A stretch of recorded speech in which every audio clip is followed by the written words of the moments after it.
आपण पाहताय माय मराठी न्यूज।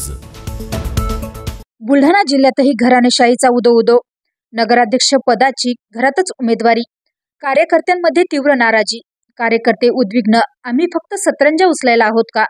बुलढाणा जिल्ह्यातील स्थानिक स्वराज्य संस्थांच्या निवडणुकासाठी काल 11 नगरपालिकांमध्ये नगराध्यक्ष आणि नगरसेवक पदासाठी उमेदवारी अर्ज दाखल करण्यात आले आहे। या निवडणुका कार्यकर्त्यांच्या मेहनतीवर आणि जनतेच्या सहभागावर चालतात असे नेते तोंडाने सांगत असले तरी प्रत्यक्षात मात्र चित्र उलटे दिसत आहे। घराणेशाहीचा झेंडा उंचावत स्वतःच्या घरातील व्यक्तींनाच उमेदवारी देण्याची स्पर्धा सुरू झाल्याचे जिल्ह्यात पाहायला मिळत आहे। बुलढाणा नगरपालिकेत सत्ताधारी पक्षांचे 2 बड्या आमदारांनी स्वतःच्या कुटुंबियांनाच उमेदवारी देत घराणेशाहीचे जिवंत उदाहरण पेश केले आहे। शिंदे शिवसेनेचे आमदार संजय गायकवाड यांनी आपल्या पत्नी पूजा गायकवाड यांना नगराध्यक्षपदाची उमेदवारी दिली आहे, तर भाजपचे माजी आमदार विजयराज शिंदे यांनीही आपल्या पत्नीची उमेदवारी निश्चित करत पक्षातील कार्यकर्त्यांना धक्का दिला आहे।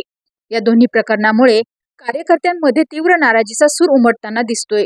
अनेक वर्षे पक्षासाठी खांद्याला खांदा लावून लढणारे कार्यकर्तेच आता बाजूला सारले गेले असल्याची भावना निर्माण झाली आहे। खामगावमध्येही घराणेशाहीचा तोच चेहरा मोहरा। खामगाव नगरपालिकेतही परिस्थिती वेगळी नाही। राज्याचे कामगार मंत्री आकाश फुंडकर यांनी स्वतःच्या वहिनी अपर्णा फुंडकर यांना नगराध्यक्ष पदासाठी उमेदवारी दिली आहे। राज्य पातळीवरील मोठ्या नेत्यानं थेट आपल्या घरातील सदस्यालाच संधी देण्याचा निर्णय पक्षाचा कणा असलेले कार्यकर्ते मागील अनेक निवडणुकात घरघरात जाऊन पक्षासाठी झटत आहेत, परंतु तिकीट वाटपात त्यांना पूर्णतः डावलण्यात आल्याची भावना निर्माण झाली आहे। त्यामुळे कार्यकर्त्यांमध्ये राग, नाराजी आणि तिरस्काराचे सूर उमटत आहे।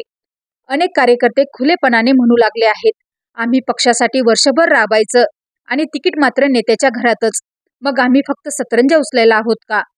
जिल्ह्यातील 11 नगरपालिकांमध्ये उमेदवारी अर्ज दाखल होताच कोणत्या पक्षात कार्यकर्त्यांना आदर आहे आणि कोठे घराणेशाहीचे वर्चस्व आहे हे स्पष्टपणे दिसू लागले आहे। अनेक ठिकाणी कार्यकर्ते तोंडातल्या तोंडातच बड्या नेत्यांविरुद्ध नाराजी व्यक्त करत आहेत।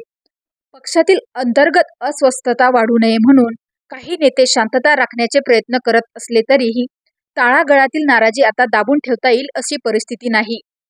स्थानिक निवडणुकीत घराणेशाहीची सर्रास उदाहरणे पाहून साधा कार्यकर्ताच नव्हे तर मतदार देखील संभ्रमात पडल्याचे दिसते। नेते फक्त कार्यकर्त्यांच्या निवडणुका म्हणत राहणार का, ही खऱ्या अर्थाने कार्यकर्त्यांना न्याय देणारे निर्णय घेतले जातील, हे आगामी निवडणूक प्रक्रियेतील सर्वात मोठे प्रश्नचिन्ह ठरत आहे।